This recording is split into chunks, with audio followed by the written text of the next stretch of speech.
And now that I'm here, and I know that a lot of people are concerned about the university strike that has been ongoing, let me assure you that we are having discussions, and we have a meeting this coming Thursday on 9th,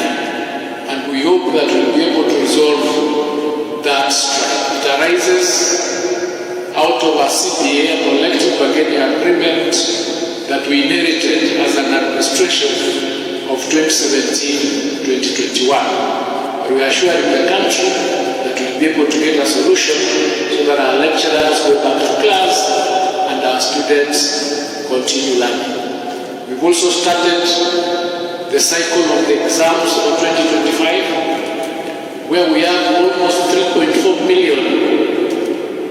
learners and students going to undertake the exams this year. So I want to ask that each and every one of us participate and ensure that we are doing the right thing, there is no cheating, in order for us to have an exam that is credible. We have a role to play, and working together, we can ensure that the results for our learners in 2026 will be results that they